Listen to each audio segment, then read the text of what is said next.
Looking for the perfect immersion blender to level up your kitchen game? In this video, we've handpicked the top 5 best immersion blenders of 2025 that deliver power, precision, and convenience for every home chef. Okay guys, let's watch top 5 immersion blenders honest review. Number 5.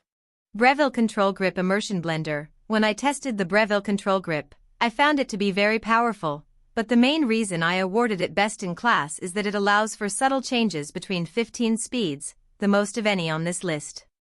That variance came in handy when blending liquids I didn't want to splatter everywhere, like hot soup and heavy cream.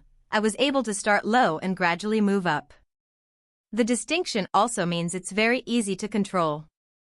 With variable speed, it can be harder to land exactly where you want to, but this one allows for subtle but clear differences when making mixtures like salsas, where you don't want to overblend, or immersions like aioli. Too fast and the mixture would become undesirably thick as you slowly stream in olive oil.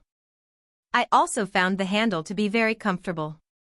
It's made of silicone and designed so that you can get your fingers fully around the neck while still operating the buttons. The majority of the experts I spoke to also said that this Breville model was their favorite. Matt Rodbard, food writer, editor, and cookbook author, has had his for over 5 years. For me, it's just really brought a lot of utility when making soups and sauces, he says. Plus I love the way it feels in my hand. Posey Bryan, recipe developer and writer of the food site 600 Acres, has had hers for even longer, over a decade. I love it, she says. It's so easy to use, and so easy to clean. It's sturdy and substantial and the motor is great. I really think everyone should be using an immersion blender more. It's good for eggs, like if you blend your scrambled eggs with one they'll be so much creamier and better.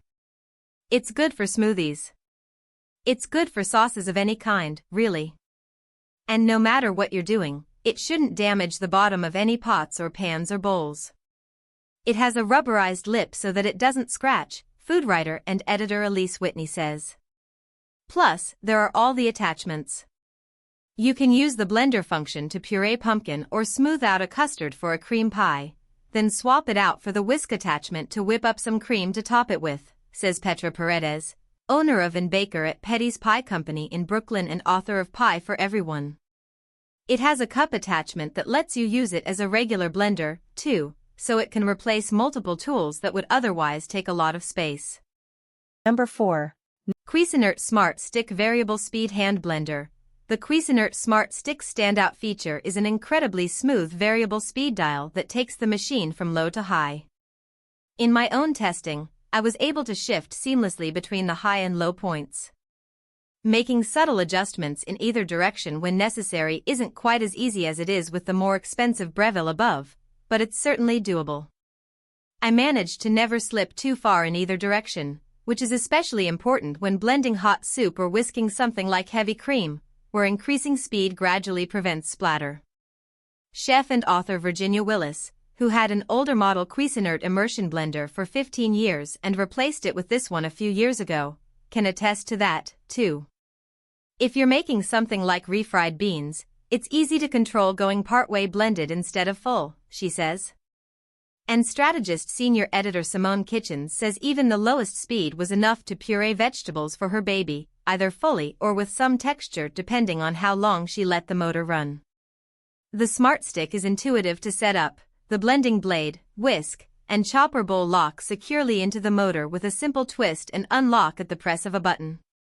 The chopper function works just as well as my beloved mini food processor, also from Cuisinart.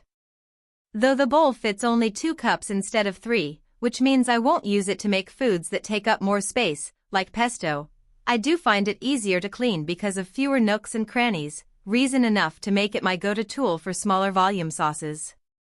Christensen, who has owned the blender for 6 years, and Kitchens both say it's exceptionally easy to clean with a simple rinse. Number 3.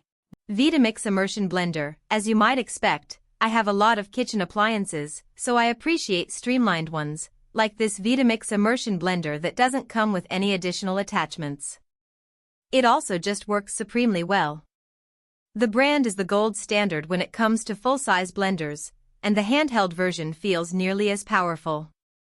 It operates with 2 buttons, one turns the tool on and off, and the other lets you choose among 5 speeds.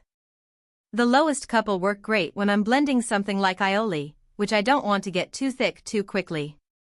I've also used them to make many salad dressings, which don't require the motor to run super fast. But I've also put the blender's high blitzing ability to the test, making an herb sauce where the final consistency was closer to a puree than a salsa verde, and a smooth sauce of whole canned tomatoes for lasagna. Recipe developer and cookbook author Salma Dada and cook Ethany Lee both have and love the Vitamix, too. Dada appreciates that she can incrementally increase the speeds. She starts at the lowest setting and then presses the same button to gradually go faster to ensure there's no splatter. Lee likes the ability to scale, too. She says sometimes models with preset speeds go from 0 to 100, but this one, even on its highest setting, keeps liquid contained. She also says she likes that on the lowest setting she's able to retain more texture for something like a compote. Number 2. The GE Immersion Blender holds up in a professional kitchen, meaning it's bound to last even longer at home. Richard Ray, executive chef at The Butcher's Daughter, has been using one in his own kitchen and at his restaurant for several years. In the latter, he says he probably uses it even more than the commercial model they also have on hand, pulling it out for creamy soups, cashew ricotta, hummus, and all types of salsa. It's very strong, he says. It breaks through nuts, even some big, bulky blenders don't do that. It has a powerful motor and very sharp blades. And it's super lightweight and doesn't make much noise, a little hum, but that's it. Number 1. KitchenAid Cordless Variable Speed Hand Blender. This KitchenAid runs similarly to the all-clad above, but is less expensive. Whitney owns it in addition to her Breville, saying, "It's helpful to not have a cord when I'm blending soup in particular. You just charge it up like you would anything. And the charge lasts for a really long time, 25 uses, according to the website. I definitely don't charge it very often." Instead of a dial, this one has a variable speed button, which Whitney says is very straightforward. Laura Wright, creator of The First Mess and an avid smoothie maker, is also a fan, mostly because it's cordless, she says. It performs just like any other, but not having the cord to deal with when I'm blending hot liquid on the stovetop is great. Thanks for watching. Please subscribe my channel, press the bell icon and comment below.